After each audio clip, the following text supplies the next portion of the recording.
Vamos lá, meus queridos, mais um encontro aí de finanças públicas.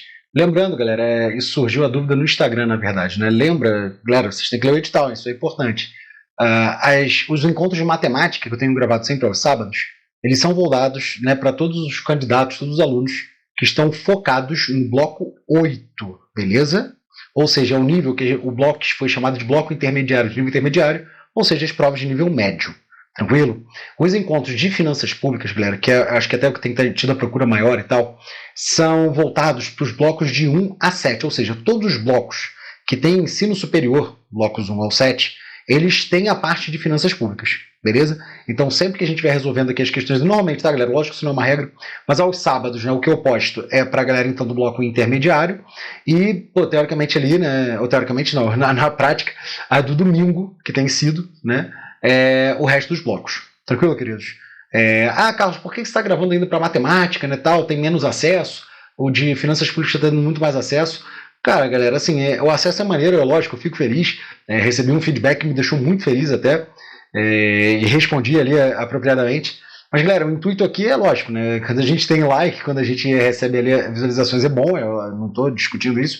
Mas a ideia é fornecer, cara, uma preparação de qualidade, uma ajuda de qualidade. Então, eu sei que muitas vezes, né, quem justamente está fazendo concurso nível médio, justamente que de repente tem uma renda menor ou dificuldades maiores. Não estou falando que isso é uma regra, mas isso normalmente acontece, tá, queridos? Então a ideia é que eu continuar fornecendo. Mas tem pouco acesso. Beleza, de repente se tiver 1, 2, 3, 4, 5 pessoas que estejam se beneficiando de maneira extremamente positiva, galera, eu vou persistir aqui nesse processo. Agora, como eu já falei para vocês, qualquer dúvida pontual, qualquer sugestão, crítica, qualquer coisa, galera, e pode mandar eu sempre fico de coração aberto, galera. Estou longe de ser o dono da verdade, muito longe mesmo. Então, quiser mandar ali alguma coisa, alguma dica, sugestão, dúvida, qualquer coisa lá nos comentários ou ainda no Instagram, galera, estou totalmente aberto. Beleza? Então não se esqueçam aí de deixar aquele like maroto, se inscrever no nosso canal e vamos cair dentro agora da parte de finanças públicas. Beleza, queridos? Vamos nessa. Na elaboração do plano plurianual, de acordo com as disposições constitucionais, os objetivos... perdão, galera, que eu estou sem óculos ainda, né? Os objetivos, as diretrizes e as metas da administração pública federal devem ser estabelecidas. Melhor, algumas dúvidas que são trazidas aqui, ou melhor, algumas dicas, perdão, que são trazidas aqui são as seguintes, né, que ele vai citando para a gente. Ele está falando do PPA, né? Ele fala que é de acordo com disposições constitucionais, então ele está deixando muito claro, né, que a gente vai ter que pegar lá a nossa Constituição Federal de 88. E por que eu já estou chamando a atenção? Porque no nosso último encontro de finanças públicas, galera, eu fui um pouco chato com vocês. Falei, galera, vocês têm uma fonte extremamente rica de informação e gratuita, que é a nossa internet, e que você consegue pegar, de fato, todas essas leis normativas e já baixar gratuitamente, galera. Então, quando ele fala aqui, né, Constituição Federal, PPA, galera, volta naquele encontro da semana passada, né? Eu acabei separando praticamente só de LDO e LOA, mas o PPA tá junto, ele vem antes até. Então, não deixem de ler. Por exemplo, nesse caso aqui, a gente está falando do artigo 165, parágrafo 2º, salvo melhor juízo, beleza? Então, quando ele fala de disposições constitucionais do PPA, galera, é só chegar lá na Constituição, pegar e partir para o abraço. Mas vamos lá. Os objetivos, as diretrizes e as metas da administração pública federal devem ser estabelecidas. Aí traz umas coisas estranhas, né? A partir de critérios de desempenho, quer dizer, ele fala que o objetivo, diretriz e meta é a partir de critério de desempenho. Depois ele fala em conformidade com a LDO, mas galera, quem vai estar em conformidade, na verdade, nesse caso, é a LDO em relação ao PPA, né? Lembra que o PPA é mais macro e nesse caso a LDO é mais micro. Não que ela seja a mais micro de todas, mas ela é menor. PPA 4 anos, LDO 1 ano e meio, né? Aproximadamente, claro, né? Então não faria muito sentido. Posso até tirar isso aqui. Já de cara. E letrar também, né? Critérios de desempenho, não faria muito sentido. Em alinhamento ao programa de governo, isso aqui é interessante, galera. Porque, de fato, há programas de governo, existem programas de governo, que eles são mais longos que a própria duração do PPA, que é considerado médio prazo. Né? Então, por exemplo, há programas de governo, salvo melhor juízo, por exemplo, programa de educação, ele normalmente é 10 anos. Né? E o PPA de 4 anos, como a gente sabe, na verdade, a duração do mandato ali do Poder Executivo, né? Do Poder Executivo Federal. Mas é uma curiosidade, né? Na verdade, assim, é claro, quando você elabora o programa, você já tem um PPA vigente, a ideia é que exista assim, uma consonância. Mas os próximos PPAs, como o programa ele acaba sendo ali, né, mais alongado, tem que haver sim uma harmonia entre PPA e o programa ali pré-estabelecido. Mas quando ele fala ali em alinhamento ao programa de governo, na verdade, o mais correto seria o contrário, né? O próprio programa de governo que deveria estar alinhado ao que está predisposto ali no PPA. Tranquilo? De fato, eu estou dando uma passada em todas, mas já tem uma que já está brilhando ali. E a gente vai roubar já da nossa Constituição. Então, galera, não seria esse alinhamento ao programa de governo. E, por fim, para atendimento de metas fiscais, isso também estaria mais relacionado à própria LOA, né, galera? Então, não faria muito sentido aqui. Tá? E a nossa resposta, nosso brilho, realmente, letra bravo, é para ser estabelecido de forma regionalizada. Carlos, da onde veio isso? Aqui, ó, galera. Vou até roubar aqui da nossa Constituição. Carlos, onde é que você tira isso, galera? Falei para vocês aula passada e vou recordar. Digita no seu buscador aí, pode ser do Google, do Microsoft, cara, pode ser qualquer um, KD, Yahoo, tô brincando, nem sei se ainda existe KD, mas é que esse é um buscador antigo, tá, galera? Mas você bota lá CF88 ou Constituição Federal, cara, não importa, vai abrir a página ali do governo direto, você pode entrar, abre, o primeiro que aparecer normalmente já tá de boa, e pô, a fonte vai estar lá, né? E é dali que eu tô pegando. Então, galerinha, só para vocês pegarem aqui, ó, Constituição Federal de 88, pimba, tá aqui. Artigo 165, parágrafo 1º, até me corrigindo, eu tinha falado parágrafo 2º, parágrafo 1º, tá, queridos? Me corrigindo, tá? Ah, Carlos, onde é que você tirou isso mesmo? Constituição Federal de 1988. E o que diz a Constituição Federal de 1988, galera? Ó, a lei que instituir o Plano Plurianual, que é o nosso famoso, né, como eu já disse algumas vezes, PPA, estabelecerá, olha que coisa linda, galera, de forma regionalizada, ou seja, cada região sim tem uma peculiaridade, logo, quando você vai ali falar do DOM, né, a gente brinca que esse diretrizes, objetivos e metas é o DOM do PPA, né, diretrizes, objetivos e metas. Então, quando você vai estabelecer o DOM, obviamente essas diretrizes, né, e ainda essas metas, elas têm que ser apropriadas, digamos assim, de acordo às peculiaridades de cada região. Ah, Carlos, que região? É região macroeconômica? É região do tipo norte? Isso não é estabelecido na Constituição, tá, galera? Apenas que você tem que respeitar as peculiaridades de cada região. Ponto. Ah, Carlos, e de que região ele está falando ali? Galera, ele pode estar falando, por exemplo, de uma região de bioma, sei lá, do Pantanal, pode estar falando de uma região macroeconômica. Por exemplo, quando a gente fala do eixo Rio-São Paulo ali, né, que tem determinadas indústrias, tal, siderúrgicas e tudo mais, ou ele pode estar falando de uma região como se fosse o Sudeste. Na verdade, não há essa delimitação. O que tem que ser entendido é, você tem que atender às peculiaridades de cada local, digamos assim, que você está abordando. Fechado? E ele fala de diretrizes, objetivos e metas da administração pública federal para as despesas de capital e outras delas decorrentes para as relativas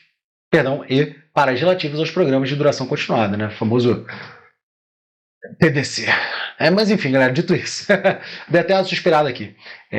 Jovens, semana passada eu já falei, eu vou puxar a orelhinha de vocês de novo. Galera, tem que ler a parte de orçamentação, melhor dizendo, da Constituição Federal. Vocês não podem, se semana passada, com a encheção de saco que eu fiz com vocês ainda não leram, cara, hoje vocês vão ter que ler, galera. Vai lá, pega o artigo 165 e pode varrer todo ele, inclusive os parágrafos, tudo bonitinho. Pode varrer todo ele que tá dentro do sangue, cara, vale a pena. De fato, o 165, o 166, o 167 são bem bacanas de você ler, tá? Mas o 165, pelo menos, você tem que destrinchar ele, é ele que vai trazer os instrumentos, né? Vai trazer ali PPA, LDO, LOA, vai dissecar cada um deles ali de maneira constitucional, então é importante, tá, queridos? Não deixem de fazer isso ainda hoje. De qualquer forma, nessa questão, então, quando ele pergunta ali, né, na elaboração de acordo com as disposições, deve ser estabelecidos como? De forma regionalizada. Era essa a resposta da nossa pergunta. Fechado, queridos? Tranquilo? Dito isso, mais um cadinho. Questão de número 2. Bom, deixa eu botar aqui, quem quiser aí dar aquele print, né? Tal, pá. Mas, de novo, vocês vão na Constituição, você vai ler na Constituição, tá bom? Não se furte de fazer isso. Questão número 2, queridos. Para fins de controle das despesas públicas que promovam uma gestão equilibrada dos gastos, a Lei de Responsabilidade Fiscal impôs limite quanto à despesa de pessoal, que consiste em um dos principais gastos públicos. Esse limite foi definido por poderes pela Lei de Responsabilidade Fiscal para maior responsabilização dos gestores. Considerando a composição da administração pública federal, então ele já está deixando claro aqui, né, que estamos abordando a administração pública federal. E por que eu estou falando isso? Porque mesmo que ele não falasse, galera, quando ele trouxer o percentual, né, que aparece aqui embaixo, a gente conseguiria deduzir isso também de boa, tá? Mas guarda no coração e vamos seguir em frente. Um órgão que tem suas despesas com pessoal incluídas no limite atribuído ao Poder Executivo, 40,9% da receita corrente líquida, e a galera fala Controladoria Geral da União, Ministério Público Federal, Supremo Tribunal Federal, Tribunal Regional Federal e TCU, né, o Tribunal de Contas da União, aliás, melhor casa de todas, melhor tribunal de todos, melhor corte de contas do universo, beleza? Brincadeiras à parte, queridos, porque é o meu lar. digamos assim, profissional. Mas brincadeiras à parte, ele, cara, acho que a questão fica fácil, né? Eu vou, lógico, a desenvolvê-la um pouquinho mais, trazendo o que diz ali a nossa LRF, mas aqui quando ele fala, né, galera, ó, poder executivo, cara, pô, galera, dentre essas opções que ele traz aqui pra gente, só tem uma que é do poder executivo, ó. Tribunal de Contas é autônomo, né? Tá financeiramente melhor. Deixa eu corrigir. Quanto ao orçamento, ela é vinculada, de certa forma, ao Congresso Nacional, né, ao Poder Legislativo, mas é um órgão completamente independente, até de maneira constitucional. Né? TRF e STF, galera, são Justiça Federal, então não é Poder Executivo. Ministério Público Federal, né, estaria ali junto com o MPU, quer dizer, Ministério Público não estaria também subordinado ao Poder Executivo. Né, seria, entre aspas, tá, galera, que alguns chamam, alguns doutrinadores chamam de quarto poder. Não que exista um quarto poder na nossa federação, tá, galera, mas alguns sintam dessa forma. Então, mas ele estaria também independente. E por fim, galera, que era a única opção possível, o CGU, né? Que hoje em dia, aliás, nem é chamado mais de CGU, porque a CGU, a Controladoria Geral da União, digamos assim, ela está inserida no Ministério da Transparência. Eu nem sei se agora teve a mudança novamente, porque ela tinha sido, né, alocada no exercício do mandato anterior do presidente, né, da República, ela tinha sido alocada dentro do Ministério da Transparência. Confesso que agora, nesse momento, eu não sei se ela está separada, mas de qualquer maneira, nisso não influenciaria na resolução da questão. O fato é que a CGU está dentro do Poder Executivo. Um excelente caso também, galera, eu recomendo bastante. Tendo concurso, eu passei por lá e assim, galera, altamente qualificada, galera, muito bom ambiente, muito positivo, tá? Então, recomendo bastante. De qualquer forma, então a questão assim, a gente já matou, mas eu acho que é legal a gente lembrar o que a nossa lei de responsabilidade fiscal traz. E eu separei aqui pra gente, galera, já na nossa LRF, o artigo 20, o pedacinho, né, que nos interessa. E isso aqui é importante para vocês, tá, queridos? Então, ó, joga para cá, pimba. Nossa LRF, Lei de Responsabilidade Fiscal, lembrando, né, que é a Lei Complementar 101 de 2000, beleza? Mas o que diz a nossa Lei de Responsabilidade Fiscal? Repartição dos limites globais do artigo 19. Lembrando, galera, que o artigo 19 é aquele que traz para a gente, né, que a esfera federal, a esfera estadual, a esfera municipal tem ali limites distintos. Né? Então, por exemplo, né, no caso da esfera federal, o que nos interessa, é o que vai cair para a gente a princípio, é 50%. E aqui ele fala para a gente como é que vai ser distribuído esses 50%, como vão ser distribuídos esses 50%. Tá? E aí o que ele traz aqui?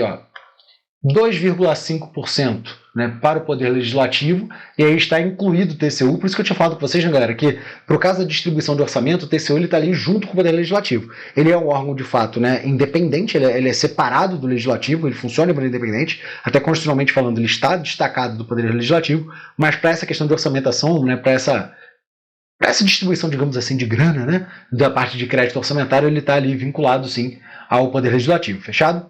Depois ele fala para a gente do Poder Judiciário, 6%, né? Nosso 40,9% aqui indicado, né, do Poder Executivo. Agora uma curiosidade, tá, queridos, que ele diz aqui para a gente, destacando-se 3% para despesas com pessoal, decorrente do inciso patati patatá. Isso aqui, galera, essa parte de 3% é com relação ao pagamento de despesa de pessoal relacionada a território. Tá? Recomendo que vocês deem uma lidinha depois. Ele até trata do Distrito Federal também, salvo melhor juízo, tinha também do Acre e salvo melhor juízo também de Tocantins. Deem uma lidinha depois com calma. Tocantins? Não, acho que me equivoquei. Era Acre e Amapá. Galera, dá uma lida com tudo. Tá? Mas o que interessa pra gente é que esses 3% é para justamente custear, esses 10% que ele está falando ali, para custear a parte de despesa de pessoal. Por exemplo, né, no caso aqui no Distrito Federal, a gente tem o TJDFT. O que é o TJDFT? É o Tribunal de Justiça do Distrito Federal e Territórios. Carlos, e daí? O que isso quer dizer? Quer dizer que diferente do que acontece, por exemplo, né, num TJ do Rio de Janeiro, TJ Rio de Janeiro, que aquele TJ é de fato do estado do Rio de Janeiro, no caso do Distrito Federal a gente não tem um TJ próprio, seria mais ou menos essa a ideia. Né? Ele atende ao Distrito Federal e aos territórios. Hoje em dia a gente não tem nenhum território federal, mas a ideia é que se você tivesse um território federal, a gente teria esse Tribunal de Justiça também atendendo aquele território. O que isso quer dizer? Que a União ela vai ter que participar também do custeamento, né, de bancar esse TJ, esse Tribunal de Justiça. Então a ideia é esses 3% que ele está trazendo aqui para a gente, porque na verdade esse valor que já está dentro, que ele está falando, destacando esse 3%, então já está dentro dos 40,9%, é para justamente custear essa despesa de pessoal e desses elementos distintos. Agora, é claro, não acreditem em mim, entrem ali, peguem ali a Constituição Federal e vejam ali o que dispõe ali o artigo 21 da Constituição nos incisos ali 13 e 14. Fechado, queridos? Sem problema nenhum. E por fim, ele traz aqui o MPU, né? Ministério Público da União, 0,6%. Se você somar, galera, ó, 40,9, 46,9, 48, 49,4, 49,4, mais o 0,6 dá exatamente os 50% que a gente já esperava. Então, querido, só de curiosidade, né? Se você rolar um cadinho aqui para cima, só para vocês verem, aqui, ó, Ministério Público está aqui, Poder Judiciário, 6%, está aqui, ó, STF, TRF, Tribunal de Contas da União está aqui no 2,5, então de fato o 40,9 vai atender somente, é o único que não estaria abarcado aqui, mesmo que você não conhecesse muito bem, seria a própria CGU se você seguisse a inteligência do artigo 20 da Lei de Responsabilidade Fiscal. Tranquilo, queridos? Então eu só estou mostrando para vocês que existem outros caminhos da gente chegar lá. Fácil? Mais ou menos? Tem que conhecer, como eu falei para vocês, a Lei de Responsabilidade Fiscal é uma lei de bom custo-benefício de estudo, tá, galera? Então a leitura dela vale muito a pena. Fechado? Já falei isso umas 400 vezes, espero que já tenha entrado na cabeça de vocês. Dito isso, queridos, mais um cadinho. Item 3, ou melhor, questão 3. Vamos lá. Um servidor defende, no âmbito das receitas que compõem o orçamento, a necessidade de renúncia de receita para gerar desenvolvimento em determinada região. Então ele está falando, olha, o servidor está falando isso, né? Olha só, pessoal, faz o seguinte, naquela região ali, pô, vamos abrir mão dessa receita. Ah, mas por que você vai abrir mão dessa receita? Por exemplo, né? Vamos supor que eu tenho ali uma receita de imposto, por exemplo, tá, galera? Então, naquela região eu cobraria um determinado imposto, sei lá, um ISS, um ICMS da vida. Tô supondo, tá, galera? E aí o que o servidor está defendendo é, olha, para você fomentar o desenvolvimento daquela região, será que não vale a pena você abrir mão de receber esse imposto? Não estou falando que é um imposto, tá, galera? Só estou dizendo assim, será que não vale a pena você não cobrar aquele cara para justamente desenvolver, para que naquela região você tenha um estímulo para as empresas se fixarem e desenvolver aquela região de maneira econômica e por aí vai, social, né, diretamente? É esse o princípio que o servidor está trazendo, tá, queridos? Nos termos da Lei de Responsabilidade Fiscal, a renúncia pode compreender crédito, e aqui, galera, eu particularmente preferi trazer o artigo 14 inteiro.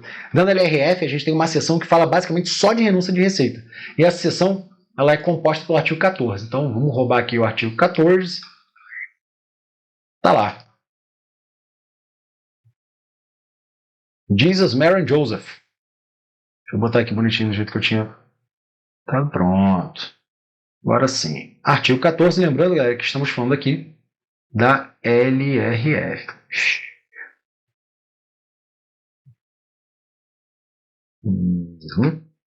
Pronto. Deixa eu só esticar mais um pouquinho para não ficar muito apertadinho, tá? Pronto. E aqui, galera, eu tinha também esquecido de compactar, senão fica muito expandida, né? Pronto, agora fica bonitinho, né? Até para vocês printarem fica mais fácil. Aqui, e aí não fica o meu cabeção ali na frente, né? Aqui tá bonitinho e aqui tá bonitinho, beleza. Então, galera, quando ele fala ali, né? A renúncia pode compreender crédito.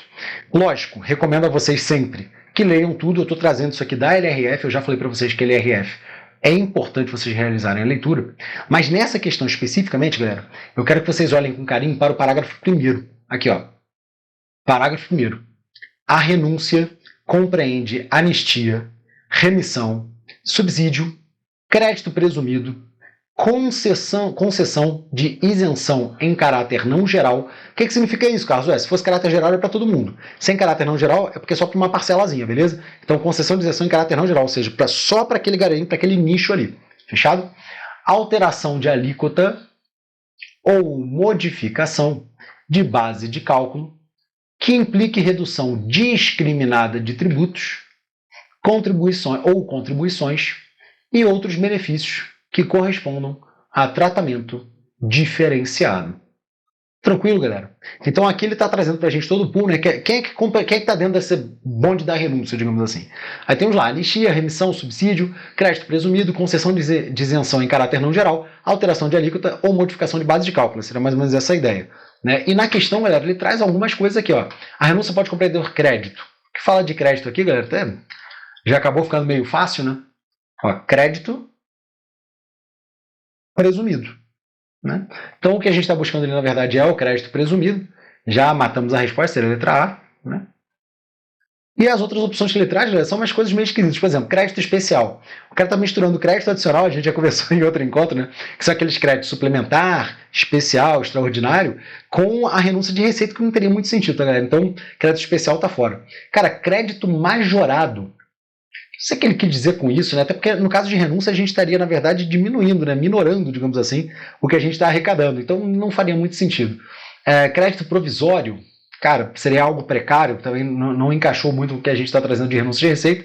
E crédito extensivo, quer dizer, a gente estaria aumentando. Não, na verdade, nesse caso, eu estou indo, galera, assim, como se você não conhecesse nada e você tivesse que interpretar na hora da prova. Então, mesmo que você não conhecesse muita coisa, como ele está falando de renúncia de receita, galera, as outras todas, mesmo que você não soubesse o que era presumido, as outras todas são esquisitas. Tá? Mas lógico, né, galera? Eu estou indo pelo caminho mais pessimista. Obviamente, você deveria conhecer o artigo 14, mais especificamente aqui o parágrafo 1º, que traz para a gente justamente uma das categorias ali de renúncia, né, um dos tipos de renúncia, o crédito presumido. Fechado? Então tá lá bonitinho. Crédito presumido, a resposta é a letra A. Quem quiser dar aí uma analisada depois com calma é o artigo 14. Fechado, jovens? Galera, eu sei que eu sou chato. Mais uma vez, leiam a LRF. Tranquilo? A Chita tem aí aproximadamente 60 dias para provar, um pouquinho menos de 60 dias. Né? Então, galera, é o momento de vocês darem esse gás. Tem que ler sim a lei seca. Fechado? Vamos lá, galera, mais um cadinho. Questão de número 4. Considerando-se o impacto de uma receita pública na situação líquida patrimonial do ente, uma espécie de receita que, quando arrecadada, tem efeito nulo no patrimônio do ente, refere-se a... Isso aqui é interessante, galera, porque vamos esquecer um pouquinho que a gente está estudando, né, a parte de finanças públicas, e vamos pensar na nossa vida. Tá? Por que eu estou falando isso? Imagina o seguinte, você, quando recebe, por exemplo, o seu salário, né? Quando você recebe o seu salário a princípio, você tem o seu patrimônio ele aumentando. Por mais que você tenha despesas que vão incorrer, né, você tinha, sei lá, Carlos, eu tinha na minha conta R$2.000 e é só isso que eu tenho na minha vida, tá? Não tenho carro, não tenho apartamento, não tenho nada. R$2.000. Quando entrou o seu salário lá de R$1.000, por exemplo, você ficou com 3.000. Né? Quando você teve essa receita, então, de alguma forma, seu patrimônio aumentou. Por mais que você tivesse compromissos a serem atendidos, você conseguiu aumentar o seu patrimônio. Tá? Estou trazendo só essa ideia. Qual é a diferença, cara? Qual é o outro tipo que a gente poderia visualizar, que a gente poderia pensar? Quando a gente, por exemplo, vende... Cara, qualquer coisa, tá? Vamos supor que você tem um tablet e você precisa fazer uma grana rápida ali, você vende o seu tablet por 500 pratas. Tô supondo, tá, galera? Então você tinha um tablet na sua mão que valia R$500, você entregou o tablet que valia R$500 e recebeu R$500 em dinheiro de volta. Vocês conseguem perceber, galera, que o seu patrimônio ele não foi alterado? Você só trocou, na verdade, um patrimônio que era na forma de um bem, e agora você tem dinheiro de fato, você tem financeiro, você tem grana. Mas o patrimônio em si, o seu patrimônio total, ele não foi alterado. Vou pegar um exemplo com um bem um pouco mais valioso. Né? Por exemplo, vamos supor que você tem um carro de R$100.000. Porra, aloprei, né? Cara, você tem um carro de R$100.000, você já tem no seu patrimônio um bem no valor de R$100.000. Se você vender esse carro, você vai receber a grana, R$100.000, né, é a equivalência correspondente. Então você vai deixar de ter o bem, o material, né, digamos assim, e você vai passar a ter a bufunfa. Né? Mas o seu patrimônio, galera, não foi alterado. É esse que é o ponto que eu quero elucidar com vocês. É diferente quando você tem, por exemplo, uma receita na qual não há essa troca. Né?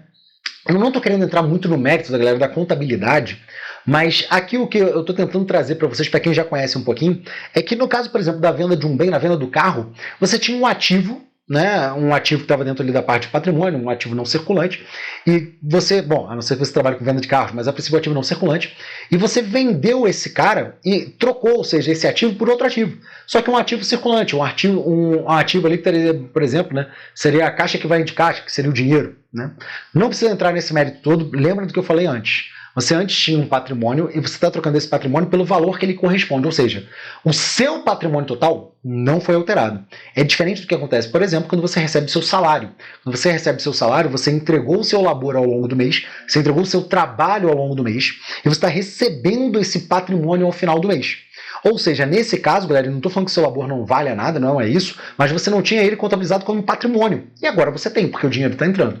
Tranquilo? Então, quando ele fala aqui na questão, né, é uma espécie de receita que, quando arrecadada, tem efeito nulo no patrimônio, ele está querendo dizer justamente isso. Olha, qual é o tipo de receita que, na verdade, não é exatamente uma receita, entre aspas, limpinha que está entrando, né? Você está fazendo uma troca. Né? É isso que ele está querendo saber. Eu acho legal a gente lembrar, então, queridos, aqui, só para ter na cabeça, que a gente tem, quanto à categoria econômica, dois tipos de receita. Né? As receitas correntes e as receitas de capital. E qual é o grande lance aí, galera? A receita de capital normalmente ela está associada a essa troca. E a receita corrente não. Né? Então deixa eu até tirar esse plural daqui, galera, só para não ficar meio ambígua ali a minha frase, mas então a receita corrente, galera, por exemplo, quando você aluga um apartamento, cara, você teria ali uma receita corrente, né? Quando você, no caso do trabalho mesmo, né, você tem uma receita corrente. No caso, você sendo governo, tá, você arrecadando imposto, você tem uma receita corrente. Agora, por exemplo, né, se você emprestou dinheiro para um ente, estou falando de você, Estado, tá? Você emprestou dinheiro para um ente e esse ente está te pagando esse empréstimo, então você deu uma carta de crédito no valor de 100 mil e esse ente, o Estado, sei lá, está te pagando os 100 mil reais, está tendo uma receita de capital. Galera, você já tinha carta de crédito de 100 mil reais, só está entrando dinheiro no valor de 100 mil reais. Você está entregando, entre aspas, a dívida que o Estado tinha para receber o dinheiro de volta. Está entendendo a ideia, queridos? Isso seria uma receita de capital. Isso é uma receita, por exemplo, né, de alienação, né, relacionada à alienação, na verdade, operação de crédito, mais especificamente. Né? Alienação seria, por exemplo, você ter ali um prédio, tu suponta, galera, você, Estado, tem um prédio e você vende esse prédio. Então você tinha um prédio no valor de 5 milhões de reais e você vai receber dinheiro no valor de 5 milhões de reais. Então você está entregando patrimônio, bem de 5 milhões, está recebendo dinheiro de 5 milhões. Elas por elas, você não teve construção de patrimônio em torno disso, você não teve um aumento no seu patrimônio líquido em torno disso. Fechado, queridos?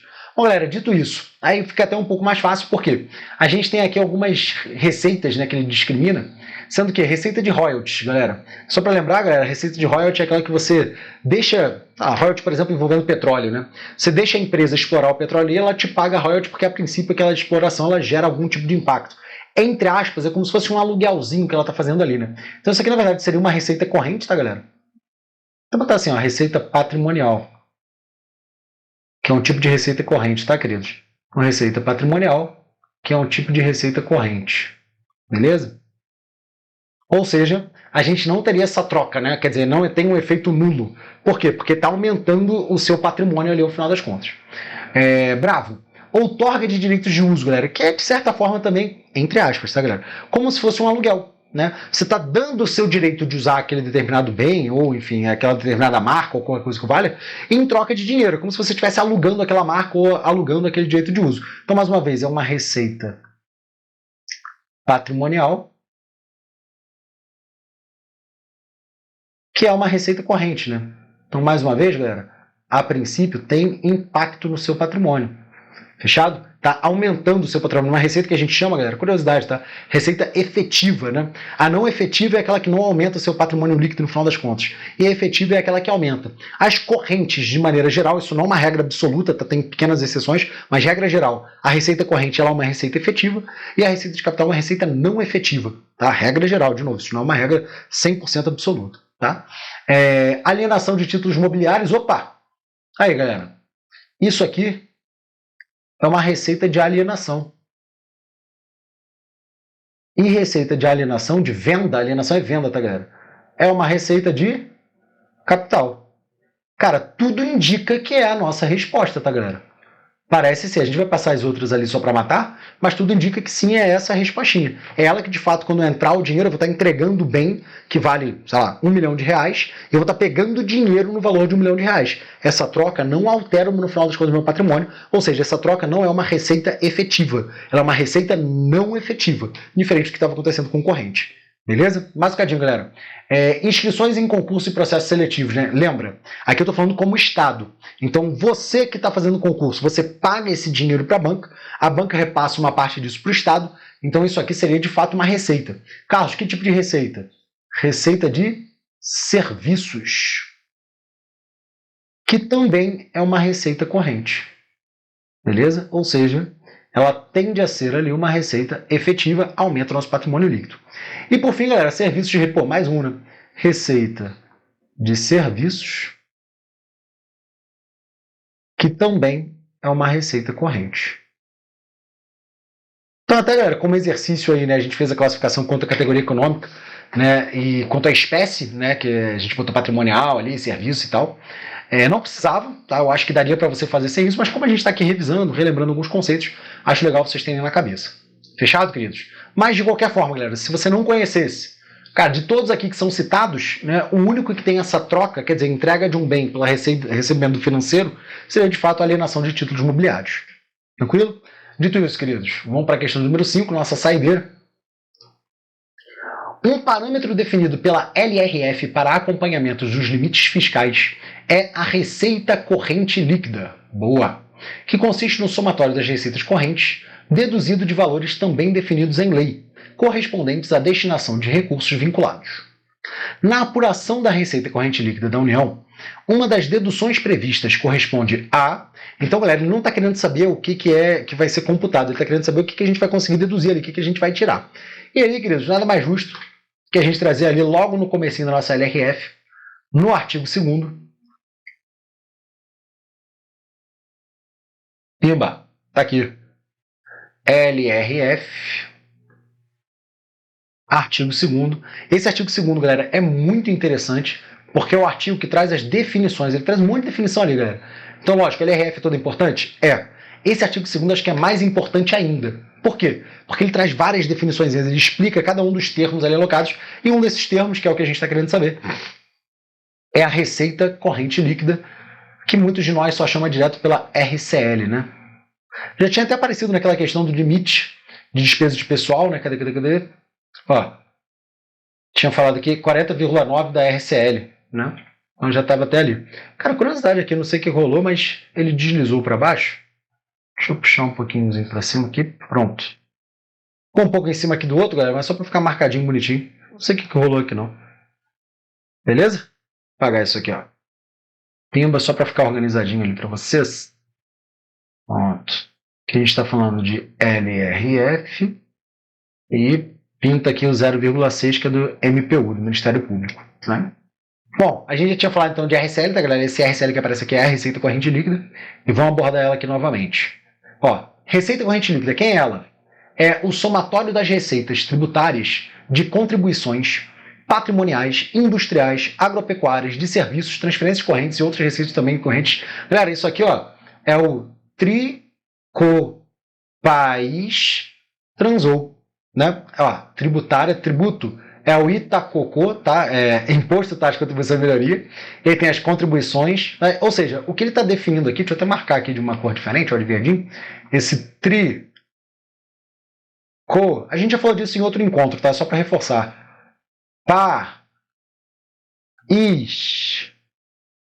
É porque o pá tá aqui, tá? O agropecuária veio fora da ordem, né? Ó, industrial, serviço, paz, pronto. Transferência corrente é o TRAN. Outras é o Transou, né, que a gente comentou.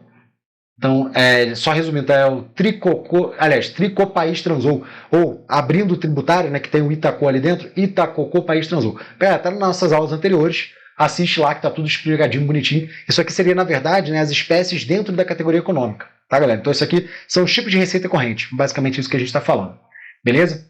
Então ele fala que a gente tem que somar essa galera, tem que somar as receitas correntes, óbvio, por isso que é receita corrente líquida, então tem que somar essas receitas, deduzidas algumas coisas, né? E na questão ele fala justamente isso, né? Quem é que eu posso deduzir?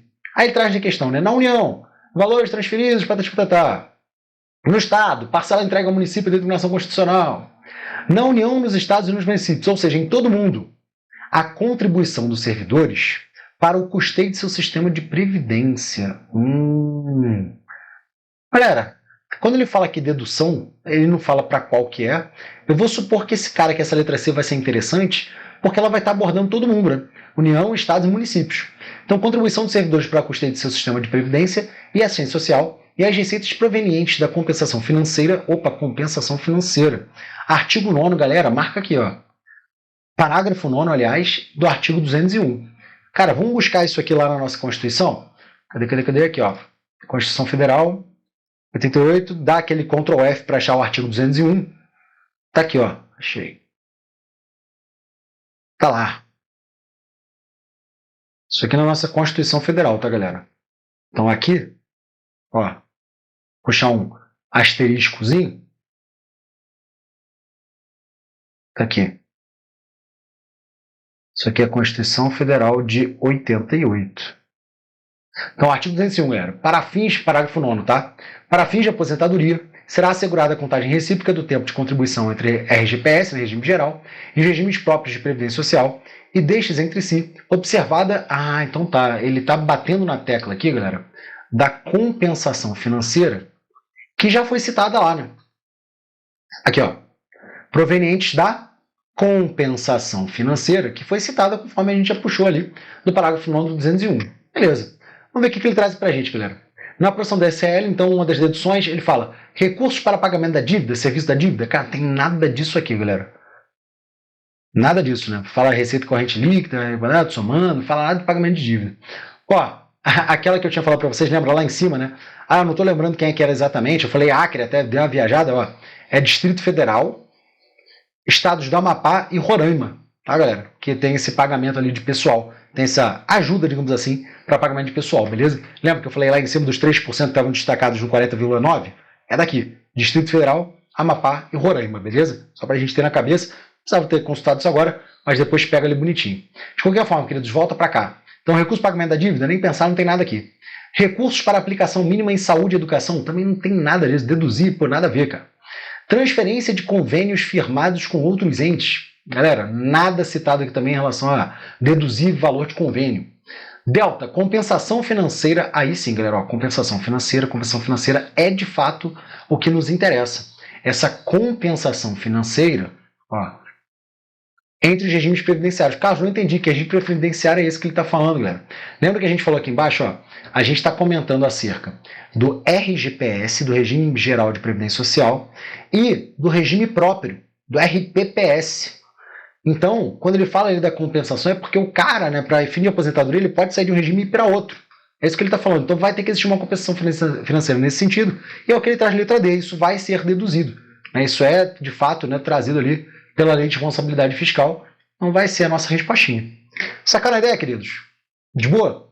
Boa questão também, né? Bem interessante. Agora, de novo, bem direto ao ponto no que se refere à leitura da LRF. Isso eu já bati até com vocês. Vale a pena vocês lerem, vale a pena vocês aprofundarem, vale a pena vocês pegarem com carinho ali a lei de responsabilidade fiscal. Tranquilo, galera? Então, ó, só para vocês darem um print aqui, como tem bastante coisa, eu vou deixar aqui por enquanto mais um cadinho, rolar um pouquinho para cima, porque você pode printar essa parte da LRF, mas é claro, de novo, entra ali, digita LRF, Lei Complementar 101 de 2000, e vocês conseguem safar bem. Beleza, galera? Bom, dito isso, queridos, ó, agradeço mais uma vez a atenção, sigam estudando, galera, façam muitas questões, leiam a Lei Seca, cara, procura, tem muito vídeo gratuito no YouTube, tem o meu, certamente tem de outros professores, galera, persevera, vale a pena, tá? A provinha tá chegando, vai ser o momento de vocês brilharem. Fechado, queridos? Dito isso, forte abraço, e até breve, até semana que vem.